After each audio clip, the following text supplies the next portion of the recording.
To welcome everyone for taking the time to be on yet another Zoom call. I'm sure this has been your life, whether you've been a student or you've been a teacher or just anybody in the workplace right now. We have an amazing session for everybody today, so we have plenty of time to do a whole interactive experience with you all to connect some of the really interesting technologies that we've developed within BrainCo's NeuroMaker vertical. And we want to announce a lot of really cool information that you can all really take.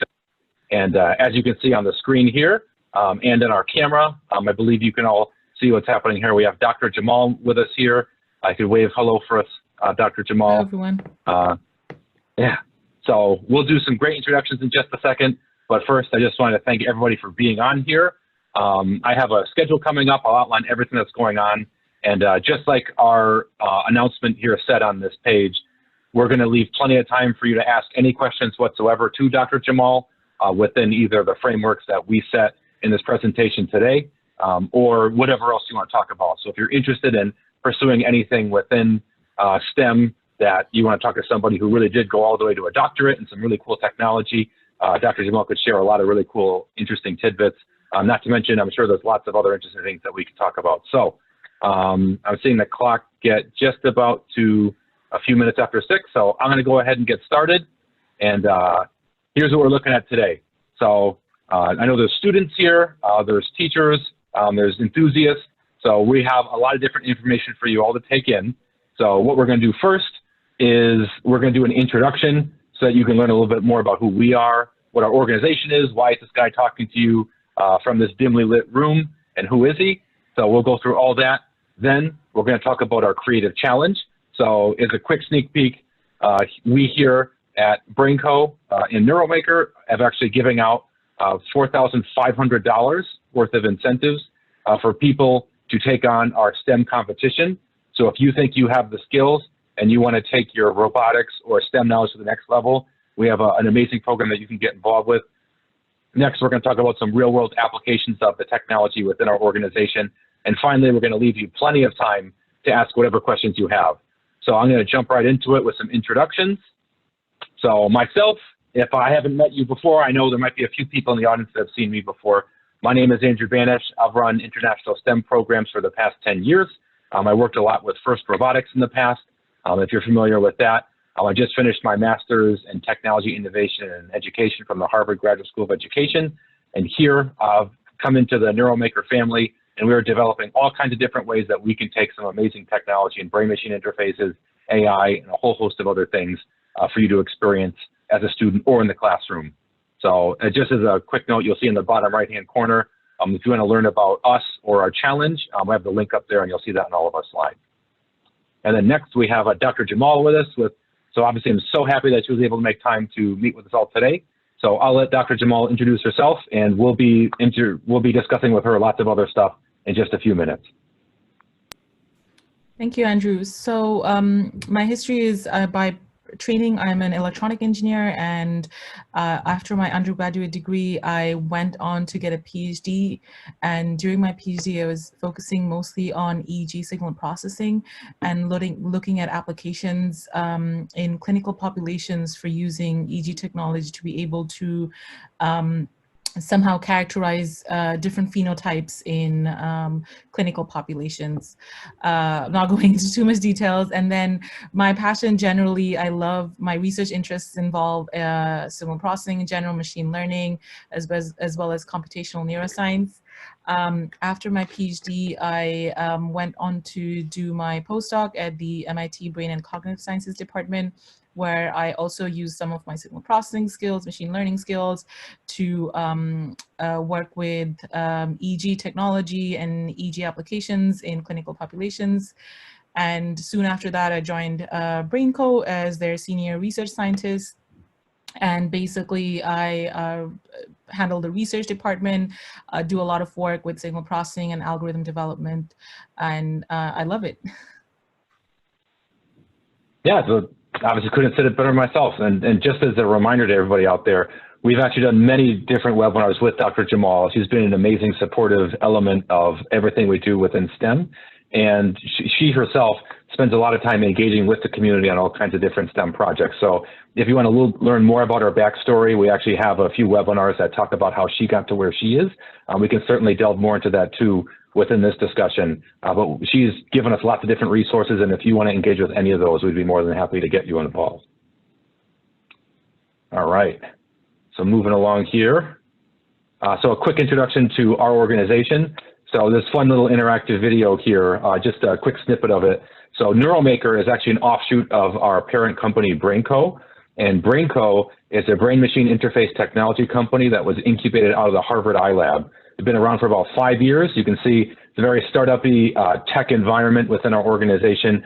And what we've done is you can see a lot of our research engineers have put together different applications of brain-machine interfaces. And that's just a fancy way of saying different kinds of communication systems where your brain and a computer can facilitate some kind of communication.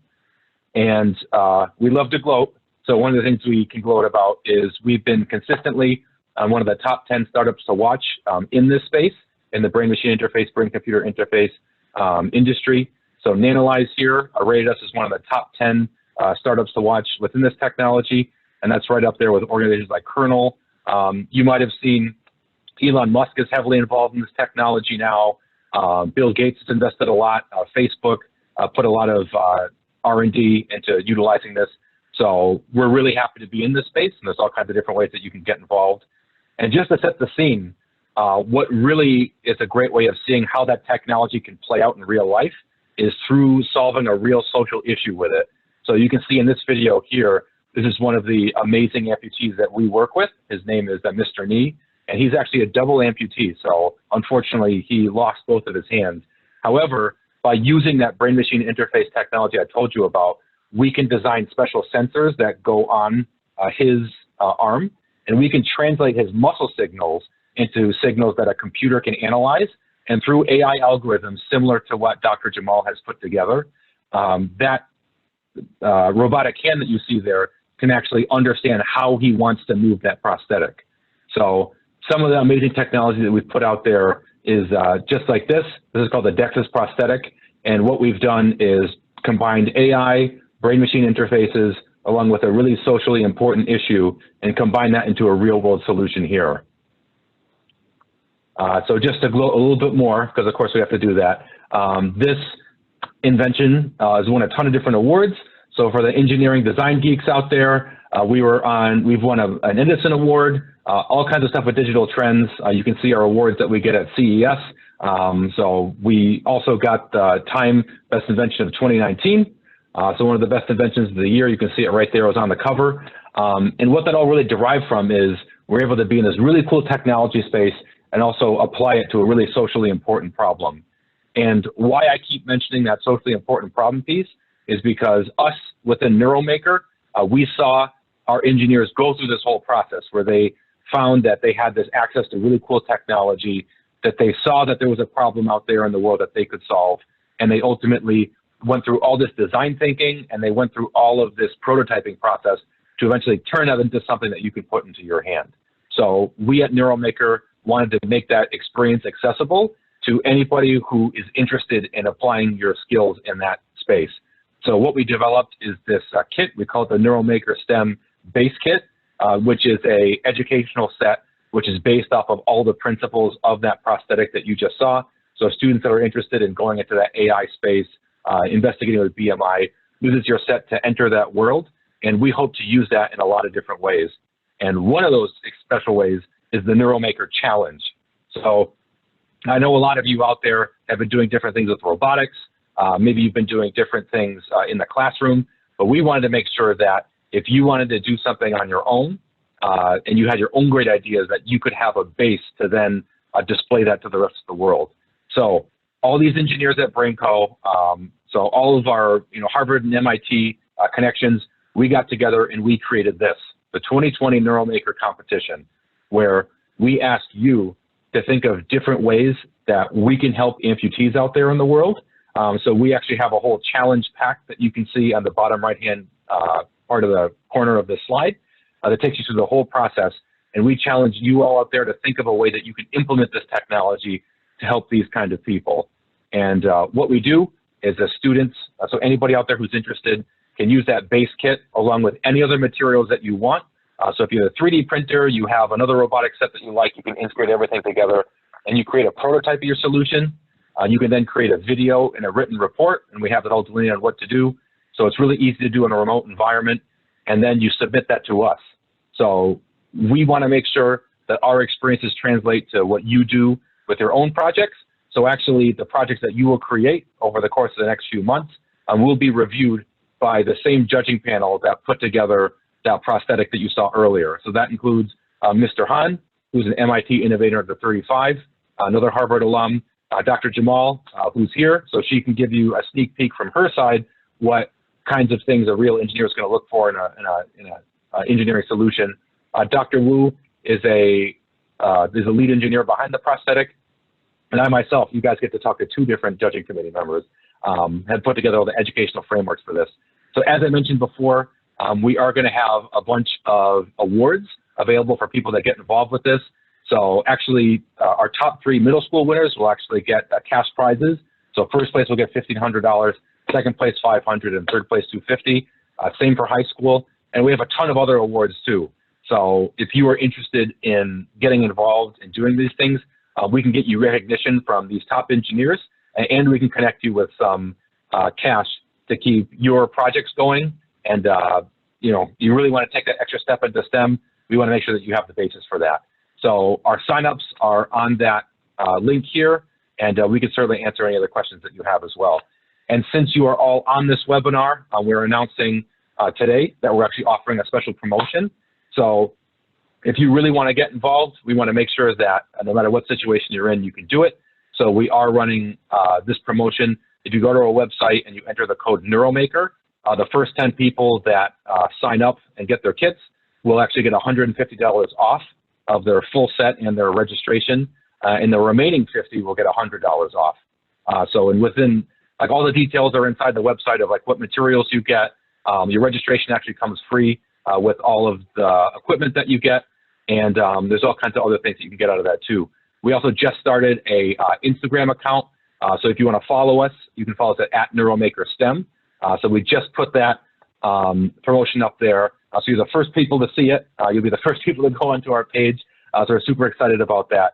So we want to make sure that you could really understand what this competition is.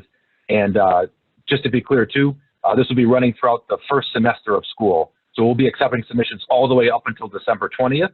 So long as you can get yourself a kit, you can put together a project, make a video and a written report by December 20th, then you'll be eligible for everything that you saw in this presentation.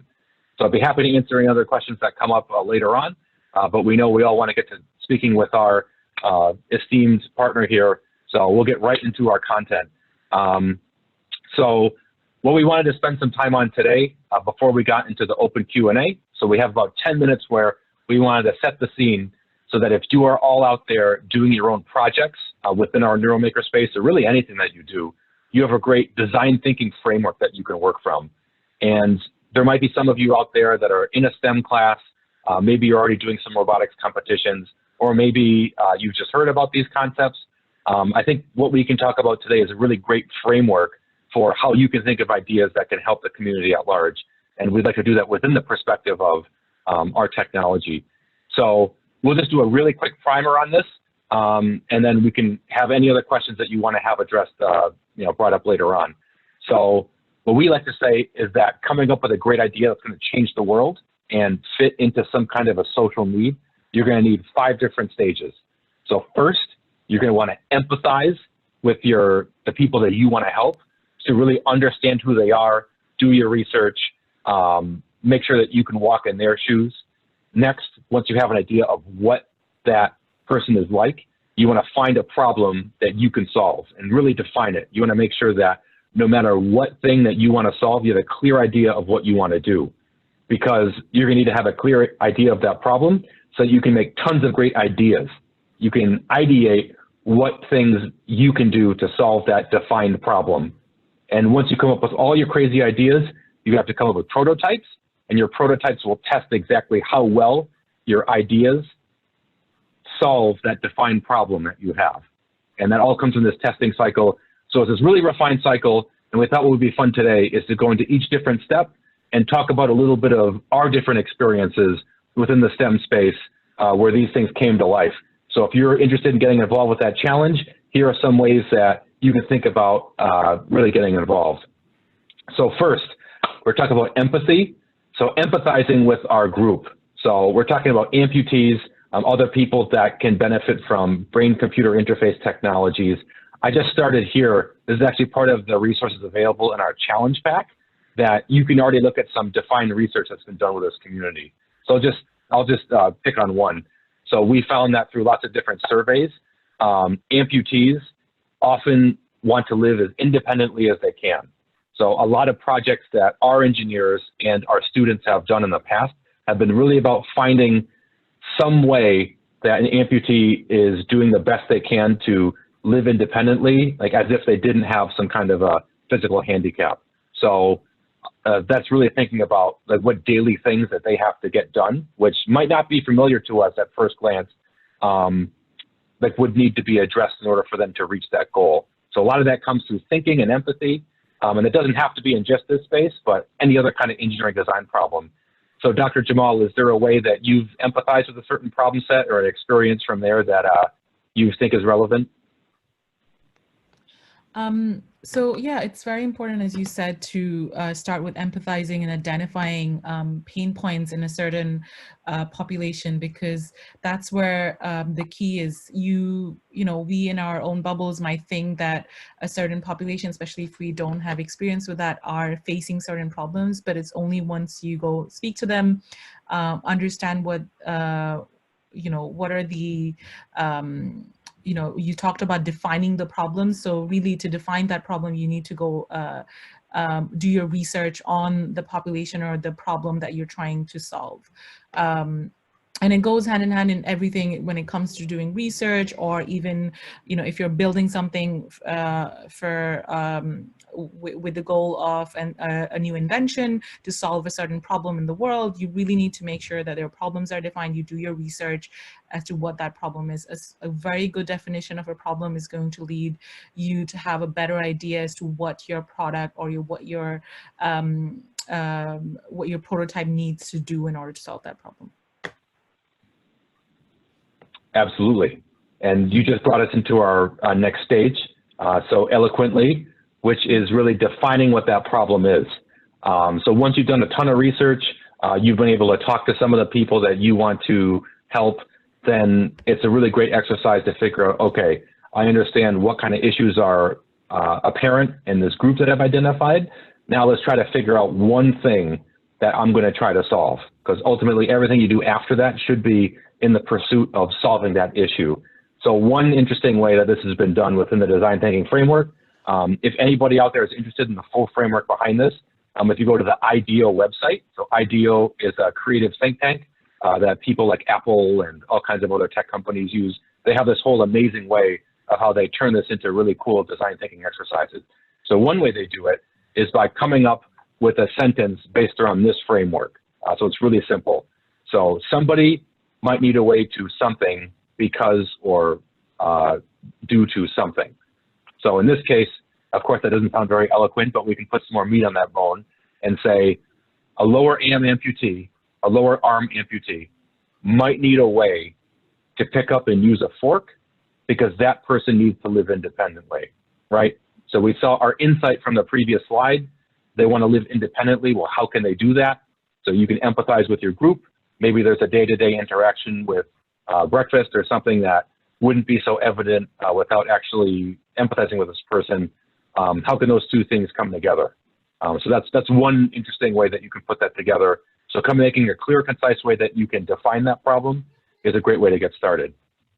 So have you run into defining any problems in the past, Wasifa, that have been effective? I mean, there's so many problems that we come to define when it comes to doing research or building technology that we do at BrainCo. One of the users that we target with our technology are students, and what they you know, they want to be efficient learners, and the way that we do it, so the users need is to be able to be attentive in class. And one of the ways we help them is by this EG technology that is able to give them that feedback of what their attention level is, so they can modulate that based on, you know, what their current state is. So it's a light into what their state of mind is, and that helps them become more efficient learners. Got it. So then, just like everybody could hear, so Dr. Jamal really had to define exactly what that issue was that the technology could solve. And like, as any of the students out there listening to might relate to, keeping your attention levels focused can be difficult in class many times. So that's a cool way to put that together. And once you have that defined problem, then a great thing to do next is to really come up with every idea you possibly can around that space. And it can be difficult to get those creative juices flowing. This is one of the areas where I think people can often get stuck. So one thing that Bill Burnett, so he's a professor at MIT Sloan, recommends, he's done tons of really interesting things with design thinking frameworks, is his exact quote: "A team should silently vote for these ideas based on the following criteria." So you can come up with 10 ideas, and ideally with some other people.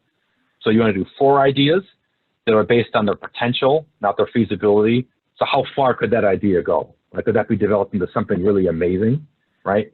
Not thinking about whether it could work or not. So you can come up with 2 extra ideas and most likely to succeed. So what things do you feel like could actually get there? What are 2 other ideas that are most likely to delight your users, that would make them really happy, right? So really thinking about what things would give them a positive interaction with your prototype. And then the last 2 would be, what's going to be the biggest breakthrough? So what is something that's going to be so different than what's out there now that people are going to be really impressed? So the whole idea behind this exercise is you really think of every idea possible along the whole spectrum of whether it works or whether you're personally are really interested in it or not, and then you can work backwards from there. So it's all about ideating. Actually, there's all kinds of different TV writers. If you go into the community of TV writers, they have some really cool ideas of how they get the creative juice to come up with all these ideas. And speaking of which, Dr. Jamal, have you run into anything interesting in this space or have any cool experiences? I mean, I think yes, and especially when I was thinking about the NeuroMaker challenge itself, like I was like, if I were doing this challenge, what would my ideas be, right? So I took a similar approach, you know, ideas that are more likely to be successful, you know, things that we have seen before, so a 3D printed hands, so on and so forth, and some things that are you know, out of the blue, and you know, this is you know, 50 years down the line, AI stuff, how you know, cameras can learn your motion and replicate that on a prosthetic arm. And you could have, if you're a single amputee, you could have one arm where you're playing the piano, and just by listening to the tunes, the other arm kind of learns what your notes on the left arm or the right arm should be. So yeah, these sort of ideas, you know, you should promote thinking outside the box, as well as also thinking what are projects that are more likely to succeed as well. So all of these criteria sound like, you know, when you guys are coming up with your idea for the NeuroMaker challenge, I think you should keep in mind all of these points that Andrew has raised. Great. And that's a great opportunity to also mention as well. So if anybody comes up with questions as we talk, like, feel free to drop them in the chat. We'll get to those once we have our Q&A session available. So if things come to mind, we can make sure those are on deck. And then once we get to our Q&A session, we can jump right in. Otherwise, we can certainly wait until there too. But if you have any questions, don't hold back. All right. So the next stage of our design thinking framework is prototyping, right? So we've all done this in some form or another, whether that be an actual physical device or something that's going to be worn or used in some kind of physical way. You've all done this in school, right? So thinking of coming up with an essay that's going to meet your teacher's requirements, like, that takes a lot of refinement. It's not something that you just make once and then send out, or at least I hope you don't. So there's all kinds of different ways that people can do this. One way that we've done that a lot in the lab is to think about your final product versus your low resolution prototype. So just to direct you to some other resources, the University of Washington has the Steel Lab, which you can see in that picture in the upper right-hand corner. And they actually run through exercises with their students, their college students, on coming up with different prosthetics ideas with things that are super simple in their house. So things like cardboard, tape, whatever, just so you can see what the basic premise of the idea is like. And then from there, they only allow their college students to move on into actual like hardware applications of what they want to do. So this low resolution prototype can invalidate some of your initial hypotheses, and is a great way to get started. But one last framework that we can put around that is Tom Chur of Google Glass. So when he came up with all of his different design thinking frameworks that prototype around his different Google inventions, he came up with 3 big things. And the first of one was whatever can get you to the quickest path to the customer experience. So what you really want is people to interact with what you created and see if it works. Number 2 is doing is the best kind of thinking. It's best to just run out there and do it rather than think too hard about it. So once you have all those different ideas from this last step, you really want to get out there and get your hands dirty and start to move around.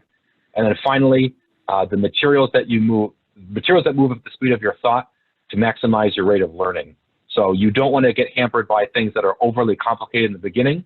You just want to have things that are fast enough that you can keep iterating and working on it. So those are some frameworks there. Dr. Jamal, can you think of any thoughts around these? Yeah, this reminds me really of my times at undergrad when I was, you know, an engineer, and I always was thinking of how to build stuff. And I remember for my project, it was a learning curve because you think that you want each of your blocks before you build your prototype to be perfect before you have your final usable product. But it's really important to get your project to a stage where you have some sort of a working prototype and then go back into building these small blocks and chains and improving on them. So really, you know, get all those building blocks and build your tower, and then come and strengthen those foundations so that it can actually stand. So I think that's the approach that you should take. Great. And once you have that approach, you need to test it. So testing things, right? So by this point, you already have a defined issue. You'll have all kinds of different ways that you think might be able to solve it. There's a whole methodology behind testing that works really well, but we'll just touch on this basic principles that come from the Stanford Design School. They have a ton of resources on their website too.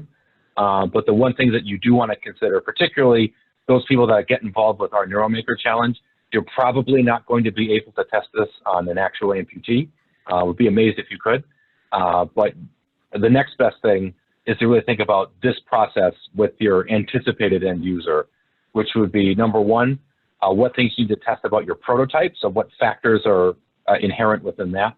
Second is your context and scenario, right? So even if you're trying to replicate how an amputee would use your different creation, like how would they be using it? Like in what space, right? In what scenario, like what time would it be?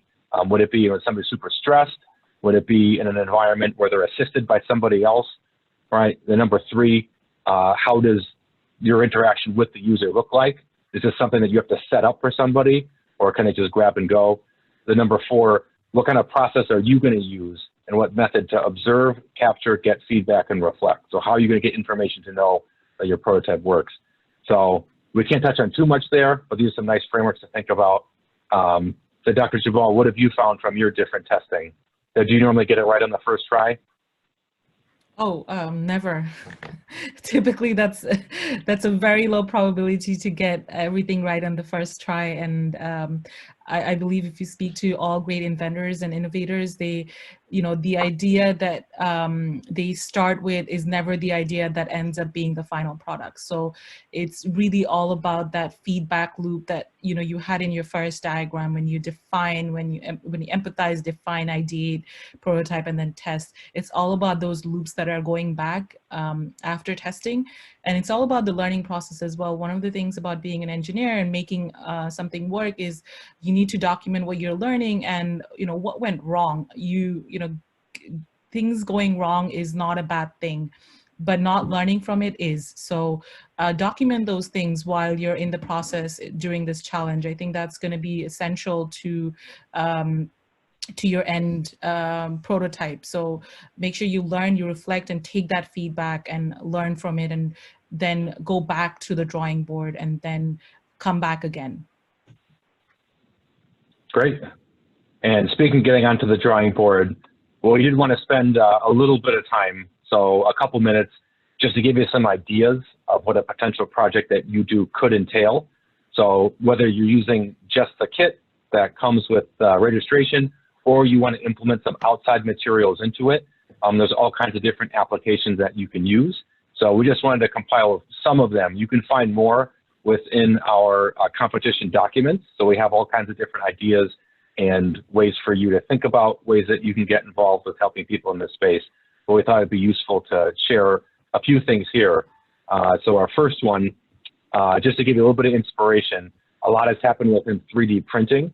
So I will tell anybody out there who has access to a 3D printer and is looking to do something with understanding the biomechanics of a hand, or you want to try out some different builds, there's actually tons of different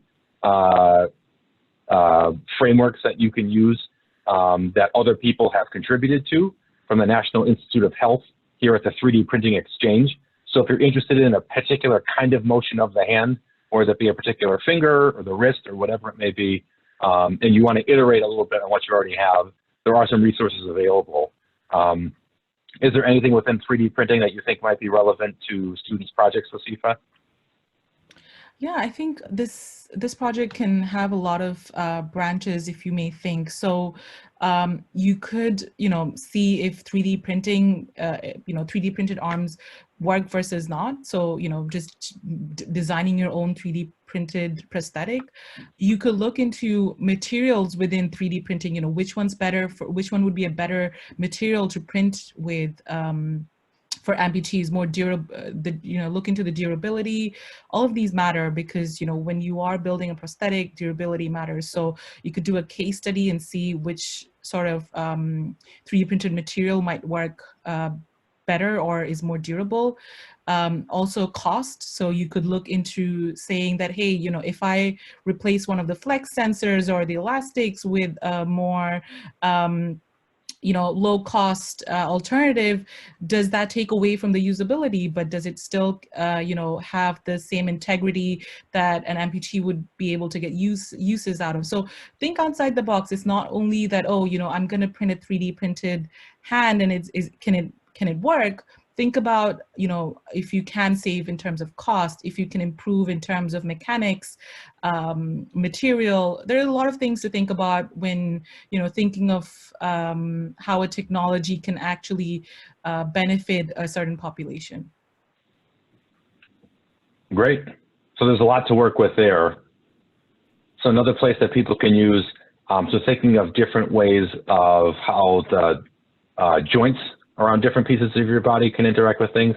Dr. Jamal, can you give us some details into where people can derive some inspiration here?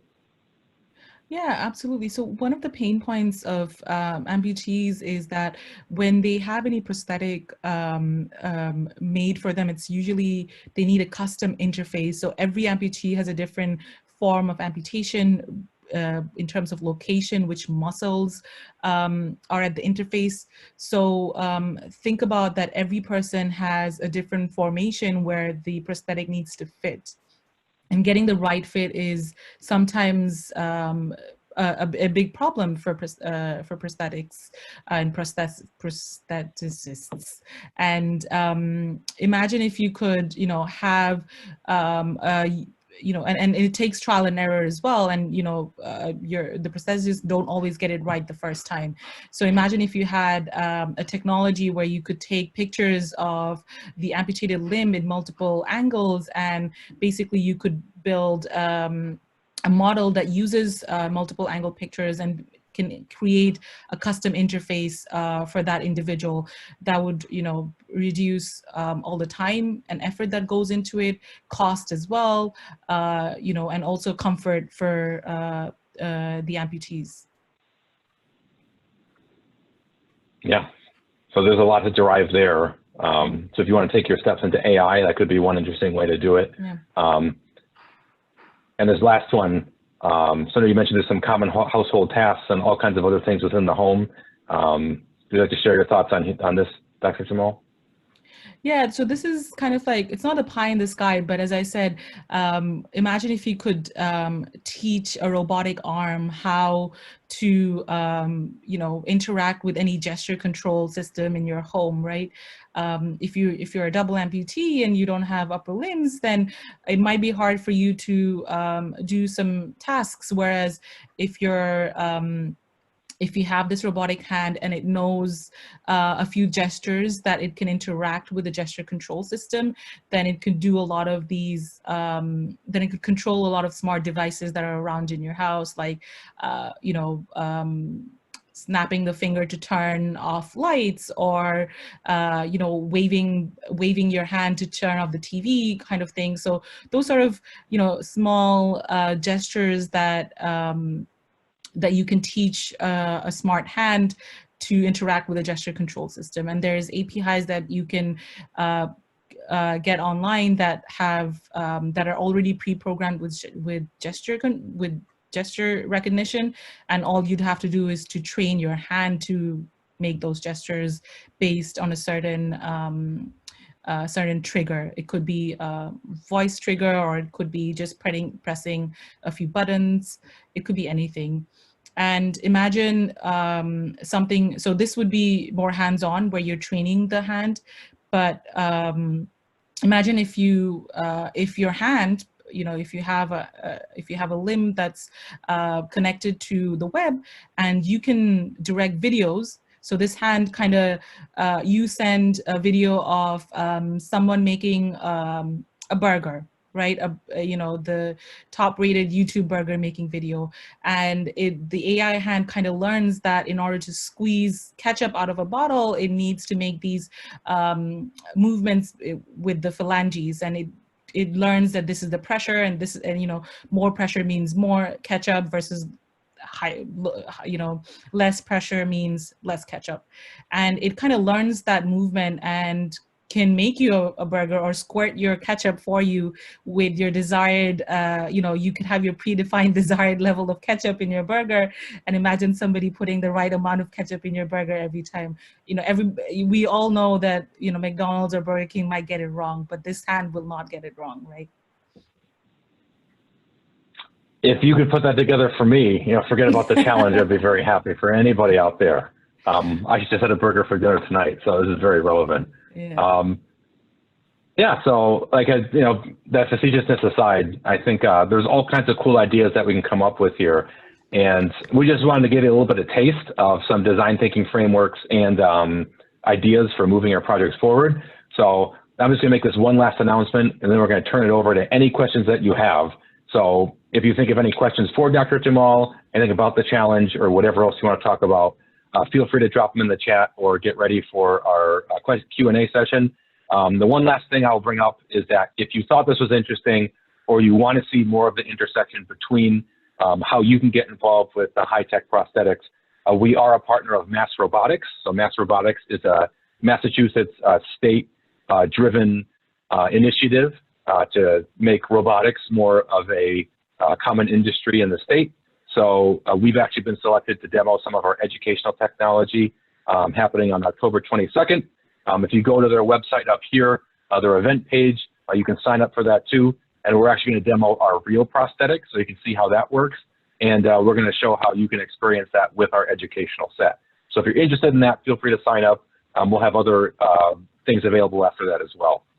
So you've all been very patient, and I really appreciate you all taking the time to do this. So we wanted to turn it over to any questions that come up. So I'm going to monitor the chat. I think a few other questions already came in, and we'll let Dr. Jamal or myself answer them. So I'm going to open up the chat right now so we can take a peek. I'm going to start at the top. Let's see here. So I'm going to start with the questions that have not yet been answered. I had a lot of activity here. So I believe, so our amazing partnerships director, Josh, just answered this, but I'm going to field this to Dr. Jamal right off the bat. So Olivia Allen, hello there, you asked, so if somebody had a prosthetic arm when it's put on, is it the nervous system it's connected to, the wires, or is it something else? So Dr. Jamal, could you take that one away for us? Yeah, so all of the movements in your body is controlled by the central nervous system, and before that it's obviously the brain. So the brain sends the signals, the motor signals, which go into the central nervous system. Those get into those impulses then transfer into your EMG activity, and EMG is electromyography, and basically what that is it's a translation of your nerve responses in the muscles that are being read by EMG signals. So everything does come from the nervous system, but you can gather that data either from EEG, which is straight from the source, or you can gather them using EMG signals as well. That's right. And I can actually get that video up here again so you can take a look at it in real time. We'll have a couple of other questions here first. So let's see here. So this is going to test my Chinese. I see it's a Chinese name. So we have Liu, was that Shan Xin? If I got that right, please applaud me. So do we need to make a real project out in the final, or is it all about the design thinking process? So I'll take this one. So actually, you're going to create 3 things for this competition. So number 1 is going to be a physical prototype. You are going to have to create an actual physical thing, implementing the STEM kit in some way. It could be a piece of it. It could just be, it could be the whole thing. It's whatever you want. You can integrate other pieces as well. And you also need to create a video description and a small report. And then you'll be able to see exactly what those pieces are within our challenge document. If you go to our webpage here at the bottom, you'll be able to download that so you can see everything you need to do. However, what you will see is the judging panel that will rate all these projects at the end will be looking for certain things in your submission. So number 1 is that we want to make sure we understand the approach that you took to solve that problem. So actually what's more important to us than anything else is what your process was to solve that problem. So even if your final prototype wasn't perfect, or there was a couple of mistakes that you made that didn't work, that's okay. We really want to make sure that you're using the design thinking framework with this technology as best as you can, rather than having an absolutely perfect piece of technology. We don't expect anybody to come out with the next Tony Stark Iron Man suit. However, if you do manage to do that, that'd be amazing. But we're really looking for your ideas and your commitment. Okay. So let's see here. Lots of chat going on. Let's see here. So I see a few things. So here's a question. How many kits should I get for 9 girl students in grade 10? So let's see here. So actually what we recommend is that, so if you are looking at implementing this kit in an academic environment, that there's 2 kits, or excuse me, there's 1 kit used for every 2 users.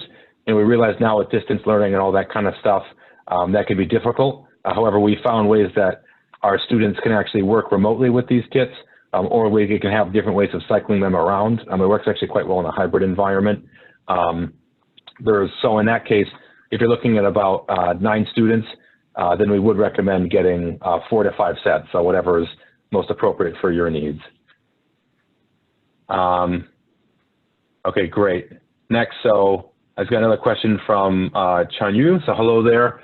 So do students get a chance to interview any amputee to learn what their real lives would look like? That's a great question. So to be very blunt, we are working on that right now. We actually work with a number of amputees on our medical side of our organization. We're trying to work out dates and all that kind of stuff. We'll definitely have resources available for students to empathize with amputees, but that is something we're absolutely working on, and If you follow our Instagram page, we'll put all the latest updates on there. And as soon as something like that becomes available, then we'll give that opportunity. And maybe, Andrew, because there's a lot of already conducted surveys and interviews of people who are amputees and their pain points. Maybe some of the surveys that we looked into, we can share them with the attendees. That would be great. That'd be a good place to start. Even started thinking right now, and also think about questions to ask an amputee if they do come up and they have a webinar with them. Got it. Yeah. So there's, and like I mentioned, the challenge pack comes with a lot of resources to get started with.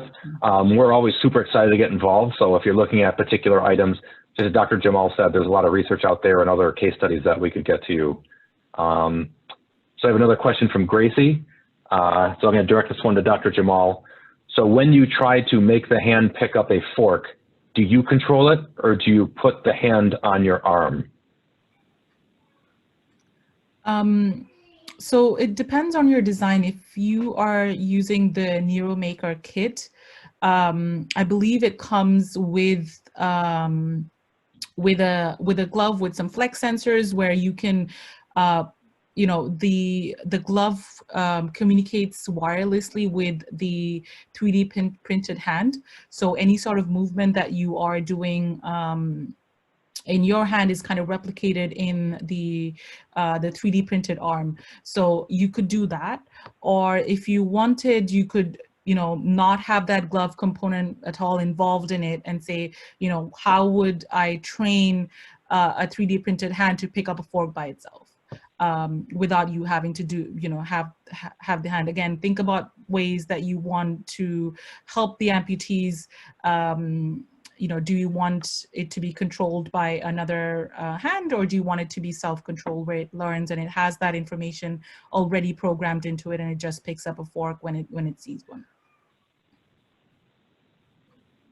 Yeah, and I'll chime in that too. So if you're looking to work with that set, we do have an IR sensor there that has a few different ways that you can control it with. So we have, it comes with a remote control, and you can also program the kit to pick things up remotely as well. So we actually have a couple of projects coming on board where you can print out, and we actually challenge people to create this if you don't want to wait for our actual design file, where you can actually print out, and this is what actual prosthetists, I don't know if I'm saying that correctly, do, is they print out a customized connector between the prosthetic and the amputee's arm. So we're going to be releasing different ways that students can create those. But that'd be a great project to take on as well. There's a whole wealth of information and challenges around customizing a fit for a particular amputee that Dr. Jamal touched on in the beginning. But there's a lot of different projects you can take, even just solving that control problem that you brought up, Gracie. Let's take a look back in here. So let's see here. We have another message. Yeah, so I got a question from Chanyu. So what kinds of sensors does the STEM kit use? So I'll say the STEM kit right out of the box, at the moment, it comes with IR sensors. However, within the exercises and the other activities that we've designed around it, people can integrate whatever sensors are available on their computer. So for a lot of our AI functions, people use a camera or they'll use like a microphone to get data in that way. However, the whole thing is powered by an Uno controller. So whatever sensors that you want to integrate into this that are Uno compatible, you could absolutely use. And those are typically pretty cheap too. There's all kinds of sensor packs. And you could integrate those into whatever way you want. Let's see what else we got.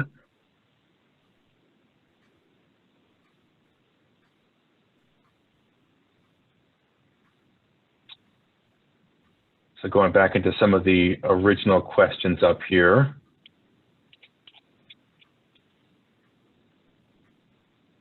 So another one in the STEM kit. So when you get the hand, do you build it or is it built already? So it's actually, it comes disassembled. Part of the academic and educational experience is learning how all those pieces come together. So the kit is designed in a way that you'll be able to see the relationship between a lot of those core movements of a prosthetic. Right, so how each one of the different finger digits will move, and like how that's powered by the different way that we've had a tendon work within that. So we hope that people can get a little bit of biomedical information out of it more than just STEM. Of course, you can find different ways to improve upon that if you're looking at going in a direction like our prosthetic did. But it does come disassembled, and the video itself on our webpage will show you what it looks like when it's completed. But you do have to assemble it, and that's what we wanted people to do to begin with. All right, so we have about another 8 minutes. So while people are coming up with some other questions, Dr. Jamal, I was going to say, I know you're working on you've done a lot of work with EEG, but you've also been able to work with a lot of our other initiatives within the medical place at Brinko. I was going to say, based on your knowledge, when our team has a particular kind of technology and they're thinking about how they can apply it into the real world, have you seen different ways that we've worked with our technology to either test or ideate or go through any of those frameworks that we talked about in the first place? Yeah, I think we follow a very similar pattern in industry when coming up with any sort of product that can help consumers. So really the first draw, when we think about, okay, what can be the next technology and how can we help others with the technology that we have, we go to the drawing board and see, what are the pain points, where can, we speak to the customers and see like, what are their needs, where are they having issues. And then once we've identified those scenarios, we go into, does our technology, how can we use the current technology what we have, or even build a new hardware or build a new software that can try and solve some of the problems. So there are problems that we can't solve with the technology and the limitation of technology, right? So those problems we set aside for later times with more advanced technology and AI and hardware and signal processing, machine learning. We can get to those, but there are some problems that we can solve with the technology and the innovation and the knowledge we have as it stands. So we say, hey, what has been, what have other people done? How have other people approached it? And why has this technology not gone to consumers? Because a lot of the times, especially, if you guys are interested in STEM, people do a lot of research into a lot of these topics. There are a lot of people who are as passionate as you guys are into these specific areas. So it's good to see what other people's thought processes were and where they failed and where they succeeded, because that's going to all help you when you come up with your own design and when you want to build your stuff. It's one thing I want to say is that there's enough resources where you don't have to start from scratch. There might be somebody else who's written a base code for some of the things that you want to do in terms of like controlling a sensor or how to integrate a sensor data into an UNO. Take that up. It's innovation is not about writing everything from scratch. Innovation is trying to use the resources that you have around you to build something and make something out of it. So that's the kind of the design process that we have. We look at what is in the literature and, what are the most innovative components of some of the technology that's out there. And we innovate on top of that. We say, how can we improve on some of the certain technologies that's out there that resolves these problems? How can we make it better? We try and improve our algorithms. We try and improve our hardware. So that feedback process, we test and we learn. We build a prototype with either what's currently available, or we hack and put a demo together, a prototype together, and then that's where we're always testing and redesigning, testing and redesigning. And then once we're happy with the prototype, we go use it with our end users, get their feedback, and that's how we come up with innovative products and projects. I was about to jump right in and say, when you mentioned within that limited frameworks that you're always working around, a question just came up here that I think speaks to that. So talking about the challenge, Chanyu asked, do students need solid bio knowledge to participate in the challenge? What kinds of fundamental knowledge do students need to have? So if you take a look at, so just as Dr. Jamal was saying, oftentimes when people go solve these issues, they're working with limited knowledge, limited resources. They don't have everything they want, and our challenge is no different. So there is no fundamental knowledge that students absolutely need to have. So what you'll see if you go through our competition documents is that the real winners of this competition are going to be the ones that identified their problem the most effectively, did their most research, and came up with like a real prototype that proves that it solves the issue that they selected. This isn't just about creating a really complicated, cool piece of technology. Frankly, once people get to a certain point, you can do a lot of that stuff on your own. What we're most interested in, coming from an organization that created something that's out there to help people, we want people to come up with those frameworks in their mind of how they can solve a particular issue with the limited resources that they have. So we're much more interested in you using whatever knowledge and skills that you have to create something that's really going to help others. So you'll see in our frameworks, the people that are going to win are going to be the ones that apply that thinking in the best way possible to whatever their end result is. So no, they don't need to have solid bio knowledge or any kind of particular fundamental. So long as they're super interested and they want to do it, they'll do great. And we also, if anybody has any questions, we're always really interested to connect with students more. So just taking the time here. So we have a couple more minutes. Olivia Allen asked us another question. I'm going to direct this one to you, Dr. Jamal, if you happen to know this one. Has a prosthetic finger ever been made? I believe, yes, I have seen prosthetic fingers. They're usually not, they're usually mechanical fingers, so that use the movement of whatever is the interface to change some sort of mechanics in the fingers. They tend not to be muscular activity driven. So by what I mean by mechanical, I mean, you know, you can, if it's your index finger, some part of your index finger has that junction, and then the movement of that junction is what controls the top or the bottom. But I've never seen like sensors being used to replicate a finger movement. And of course, in order to have build a hand, you have to have the building blocks, which are the prosthetic fingers, right? So people have built them. Cool. I didn't even know that. So we got another question here from Gracie about the competition. So also, do you have to be a student to participate in the challenge, or can you just be at home doing it? We open to anybody. So this is going to jog my memory here. So anybody who's a middle school or high school student can get involved. So we ask is that people do this in teams. So long as you can find one other person who's a high school or middle schooler that wants to do it with you, you are more than welcome to take part in this. We can have teams as a maximum of 4 students together, so anywhere between 2 and 4 students, and you'll need to have at least one adult mentor to be working with you. So that could be a teacher, it could be a parent, it could be a friend who's 18 or older, you know, whatever you want to do in that space, we can support it. So all the details are in the challenge document, but we actually have a number of users who are doing this just as an at-home project. And that's, you know, it's not connected to their class or any of their teacher's homework or anything like that. They're just doing it on their own. Yeah, so another question. So if you're in 6th grade and above, you can participate in the challenge? Yes. So anywhere between 6th and 12th grade. So we're going to be selecting our winners in a middle school group and a high school group. So the people who are in 6th to 8th grade, well, their projects will all be judged together. People in 9th to 10th grade, excuse me, 9th to 12th grade, they will all be judged in a different group. So you can certainly participate.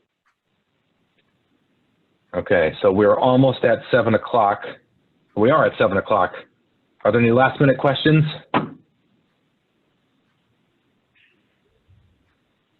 Oh boy, clock is ticking. The edge of my seat here. Okay.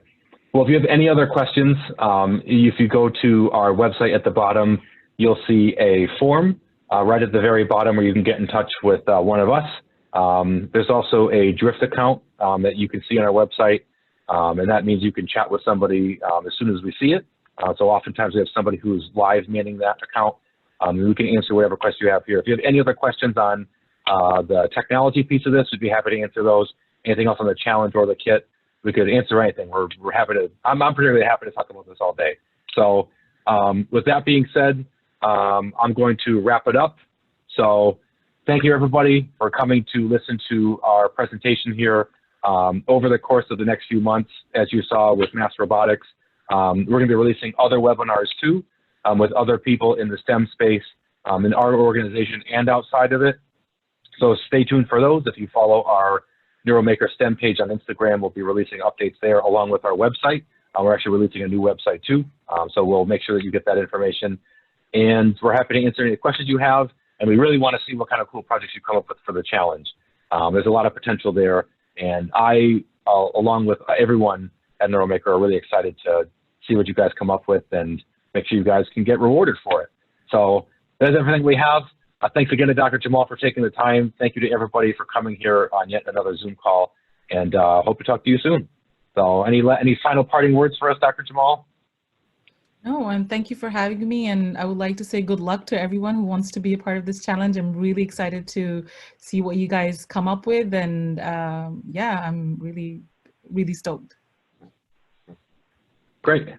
All right, well, thank you, everybody. Thank you, Jeremy, Olivia, Grace, everybody who's popping at the last minute here, and hope to talk to you soon. So we'll leave it at that, and we will see you in the future. So bye-bye, everybody.